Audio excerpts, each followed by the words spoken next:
Você com certeza já ouviu muito sobre a incrível história de Moisés, o líder semita israelense que guiou o povo escolhido de Deus para fora da escravidão no Egito. Mas você já se perguntou: afinal, quem era o faraó na época de Moisés? Quem foi o poderoso governante egípcio que desafiou o Deus de Israel no livro de Êxodo? Esse é o mistério que vamos desvendar hoje. Não se esqueça de deixar seu like e comentar suas opiniões. Se você tem curiosidade sobre quem era o faraó, este é o vídeo para você.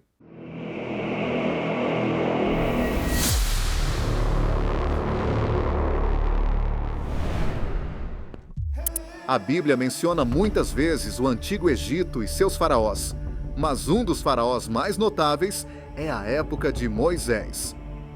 Além dele, a Bíblia também fala sobre o faraó da época de José e da época de Abraão, entre outros. Muitos acreditam que o faraó da época de Moisés foi Ramsés II. Essa crença é amplamente disseminada devido a representações populares no cinema, na televisão e na literatura, como o filme Os 10 Mandamentos, de 1956, a animação O Príncipe do Egito, de 1998, o filme Êxodo, Deuses e Reis, de 2014 e a novela Os 10 Mandamentos, da Record TV. No entanto, essa associação pode ser equivocada e carece de uma base histórica sólida. A imagem de Ramsés II como o faraó do Êxodo se enraizou na cultura popular devido ao impacto dessas representações. Filmes e novelas tendem a preferir figuras históricas bem documentadas e conhecidas, como Ramsés II, para criar uma narrativa mais dramática e familiar ao público. Ramsés II, conhecido como Ramsés o Grande, é uma das figuras mais famosas da história egípcia, tendo governado durante o auge do poderio egípcio e deixando inúmeros monumentos e registros de seu reinado. Isso facilita a criação de uma conexão visual e emocional com o público. Porém, uma análise cronológica mais detalhada revela inconsistências significativas nessa associação. A Bíblia não menciona o nome do faraó do Êxodo, mas fornece pistas cronológicas que podem ser usadas para tentar identificar o período do evento. A cronologia bíblica e as evidências arqueológicas sugerem que o êxodo ocorreu por volta do século XV ou XIV a.C. No entanto, Ramsés II reinou de 1279 a 1213 a.C., o que apresenta um problema de alinhamento temporal. Outra possível evidência de que não foi Ramsés, o faraó do Êxodo, seria a Estela de Merneptah, datada de aproximadamente 1207 a.C., é um dos monumentos mais importantes para a arqueologia e a história do Antigo Egito. Esta estela, descoberta no final do século XIX, celebra as vitórias militares do faraó Merneptah, sucessor de Ramsés II. O que torna esta estela particularmente notável é a menção explícita de Israel, marcando a primeira referência conhecida a este povo fora dos textos bíblicos. Na inscrição, Merneptah se vangloria de suas conquistas em Canaã, afirmando que Israel está devastado, sua semente não existe. Esta declaração implica que Israel já estava estabelecido em Canaã como um grupo reconhecível e significativo por volta de 1207 a.C. Para compreender a relevância desta data, precisamos considerar o contexto cronológico fornecido pela Bíblia. De acordo com o relato bíblico, após o Êxodo, os israelitas vagaram pelo deserto por 40 anos antes de finalmente entrarem em Canaã.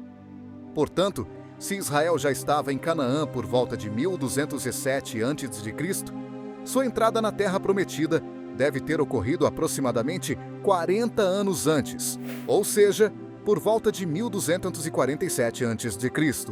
No entanto, a mera entrada em Canaã não significa um estabelecimento imediato.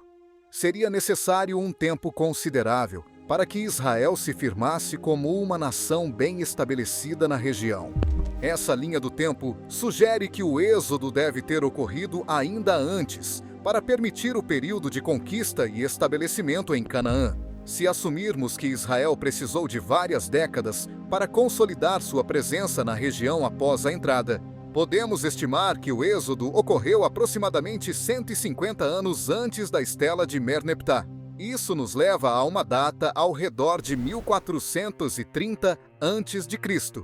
Outro ponto de confusão é a menção bíblica da construção da cidade de Pi-Ramsés. A Bíblia relata que os israelitas foram forçados a construir cidades-armazém, incluindo Pi-Ramsés. Em Êxodo 1:11 está escrito: "E os egípcios puseram sobre eles feitores de obras, para os afligirem com suas cargas. E eles edificaram para Faraó cidades-armazéns, Pitom e Ramsés." Este nome foi associado ao faraó Ramsés, que construiu uma nova capital chamada Pi-Ramsés. No entanto, é importante notar que essa cidade foi construída sobre uma cidade mais antiga, chamada Avaris, que já existia durante o período anterior ao reinado de Ramsés. Isso sugere que o nome Pi-Ramsés pode ter sido um anacronismo inserido na narrativa bíblica posteriormente. Mas afinal, o que é um anacronismo? Isso ocorre quando um evento, objeto ou pessoa é colocado em um período de tempo ao qual não pertence. No contexto da narrativa bíblica, o uso do nome Pi-Ramsés pode ser um exemplo disso. A Bíblia, escrita séculos após os eventos do Êxodo, pode ter usado o nome Pi-Ramsés para se referir a um local conhecido pelos leitores da época. Isso seria semelhante a como usamos nomes contemporâneos para locais históricos para facilitar a compreensão. Por exemplo, se dissermos que Pedro Álvares Cabral descobriu o Brasil em 1500, estamos usando o nome Brasil, que não existia na época da descoberta, mas que é reconhecido pelos leitores modernos. Esse tipo de atualização do nome facilita a localização geográfica e a compreensão histórica. Além de Êxodo 1:11, há outro exemplo de anacronismo na Bíblia em Gênesis 47:11, onde se menciona a terra de Ramsés no tempo de José, muito antes do reinado de Ramsés. E José estabeleceu seu pai e seus irmãos e deu-lhes possessão na terra do Egito, no melhor da terra, na terra de Ramsés, como o faraó ordenara. Este uso do nome Ramsés em Gênesis é anacrônico, uma vez que a cidade de Ramsés não existia no tempo de José, que se passou pelo menos 600 anos antes do reinado de Ramsés. Este exemplo mostra como nomes de locais podem ser atualizados nos textos bíblicos para refletir a nomenclatura familiar aos leitores da época em que o texto foi escrito ou editado. Assim, a referência a Pi-Ramsés na Bíblia pode não indicar que Ramsés II era o faraó do Êxodo, mas sim usar um nome que os leitores da época reconheceriam. Isso ajuda a explicar por que o nome Pi-Ramsés aparece nos textos bíblicos, mesmo que a cidade tenha sido renomeada durante o reinado de Ramsés II. Com base nas evidências apresentadas, é possível concluir que Ramsés II não foi o faraó do Êxodo. Muitos historiadores e estudiosos argumentam que o livro do Êxodo é apenas um mito, em parte porque estão procurando evidências arqueológicas no período de Ramsés II, onde realmente não existem provas conclusivas do Êxodo. No entanto, a análise cronológica e arqueológica sugere que o Êxodo ocorreu durante o reinado de um faraó anterior. A cronologia bíblica sugere que o Êxodo ocorreu cerca de 480 anos antes da construção do Templo de Salomão. Esse evento teve início por volta de 966 a.C., conforme mencionado no livro de 1 Reis. No ano 480, depois que os filhos de Israel saíram da terra do Egito, no 4º ano do reinado de Salomão sobre Israel, no mês de Ziv, que é o 2º mês, começou-se a edificar a casa do Senhor. Com base nesse versículo, podemos calcular a data do Êxodo, sabendo que a construção do templo começou por volta de 966 a.C. e que isso aconteceu 480 anos após o Êxodo, podemos subtrair 480 por 966. para determinar a data aproximada do Êxodo. Assim, o cálculo nos leva ao ano de 1446 a.C., como a data aproximada do Êxodo. Essa data coincide com o reinado de Tutmés III, um dos faraós mais poderosos e influentes da 18ª dinastia do Egito, que governou de 1479 a 1425 a.C. Durante seu reinado, o Egito viveu uma fase de grande prosperidade, com muitas obras sendo realizadas, incluindo a construção de fortalezas e cidades. Este período de intensa atividade construtiva pode estar alinhado com a narrativa bíblica dos trabalhos forçados impostos aos hebreus. Uma das maiores evidências que comprovam a veracidade das Escrituras é o que foi encontrado na tumba de Tutmés III. A descoberta dessa tumba pelo arqueólogo Victor Loretti, no século XIX, revelou várias evidências que sugerem uma conexão com a narrativa bíblica do Êxodo.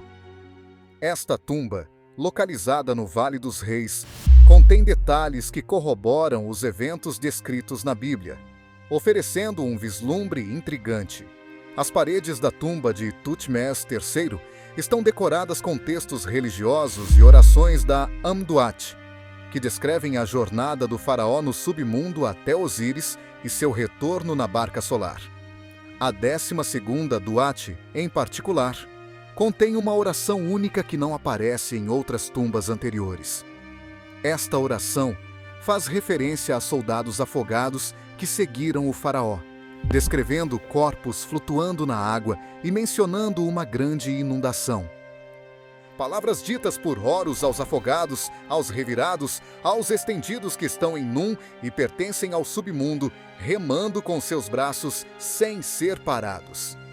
Você sai para a inundação e aproxima-se das ondas. Você flutua para a grande inundação. Você atraca as suas margens. Seu corpo não se deteriorou. Sua carne não se decompôs. Vocês são aqueles que estão nas águas de Num, flutuando no segmento de meu Pai, para que a sua alma viva. Essa oração é particularmente notável, devido à sua impressionante semelhança com o relato bíblico do Êxodo. No contexto bíblico, o Mar Vermelho se abriu para permitir a fuga dos israelitas da escravidão egípcia e, em seguida, se fechou, destruindo o exército do faraó. A oração encontrada na tumba de Tutmés III, mencionando especificamente soldados afogados e uma grande inundação, sugere um paralelo direto com esse evento. Geologicamente, não há condições no Nilo que poderiam causar tal evento, o que reforça a ligação com o Mar Vermelho. As inscrições fornecem um relato visual e textual que parece capturar o mesmo tipo de catástrofe descrita na Bíblia, reforçando a conexão entre os achados arqueológicos e as escrituras sagradas.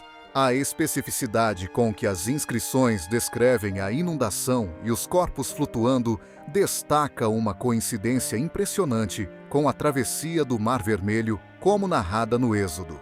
Quando Loretti abriu a tumba, ele encontrou a múmia de Tutmés III em bom estado, acompanhada de um remo da barca solar, um símbolo egípcio que representava a viagem do faraó para o além. No entanto, ao retornar no dia seguinte, Loretti descobriu que os trabalhadores haviam rasgado as bandagens da múmia na esperança de encontrar ouro, deixando-a danificada. Hoje, essa múmia, sem as bandagens, está exposta no Museu do Cairo. Mais uma evidência intrigante surgiu quando se constatou que a múmia encontrada não correspondia à idade esperada de Tutmés III, que morreu aos 60 anos. Em vez disso, a múmia era de um jovem de aproximadamente 20 anos. Esse fato sugere que o corpo original do faraó foi deliberadamente substituído, levantando questões sobre o destino verdadeiro de Tutmés III. A ausência da múmia de Tutmés III na tumba, substituída por um jovem, sugere que o faraó pode ter morrido em circunstâncias incomuns e fora do palácio, possivelmente durante a travessia do Mar Vermelho. Isso é consistente com a descrição bíblica de que o faraó pereceu durante a travessia do Mar Vermelho. A substituição do corpo poderia ter sido uma tentativa de manter a ordem e a aparência de continuidade no Egito. A arqueologia bíblica também encontrou eixos de rodas de carros de guerra e outros artefatos no fundo do Mar Vermelho. Essas descobertas são consistentes com a descrição bíblica de carros de guerra egípcios perseguindo os israelitas. Além disso, há registros históricos que indicam que o primogênito de Tutmés III morreu antes dele, o que se alinha com a narrativa bíblica da 10ª praga do Egito, onde todos os primogênitos foram mortos. A morte do filho primogênito do faraó é um detalhe significativo que coincide com os eventos descritos no Êxodo, fortalecendo a conexão entre a história egípcia e a narrativa bíblica. Uma curiosidade é que o nome de Tutmés significa nascido do deus Tut, e inclusive o provável nome de Moisés seria Rapimose, nascido do deus Hapi, referindo-se ao Nilo, pois ele foi retirado do rio. Assim, quando Moisés se converteu a Deus, ele excluiu a parte do paganismo do seu nome e deixou apenas Mose, que significa nascido de. Resumindo, as evidências são inúmeras que comprovam a veracidade do Êxodo, sendo Tutmés III o faraó. Com estas revelações, é impossível não encaixar as peças do quebra-cabeça, mostrando que a Bíblia Sagrada é, de fato, a Palavra de Deus. Se você gostou deste conteúdo, não se esqueça de compartilhar e comentar o vídeo. Deixe nos comentários se você quer um vídeo completo sobre a história de Moisés. Inscreva-se no canal e ative as notificações para mais revelações e histórias fascinantes. Até o próximo vídeo. Tchau!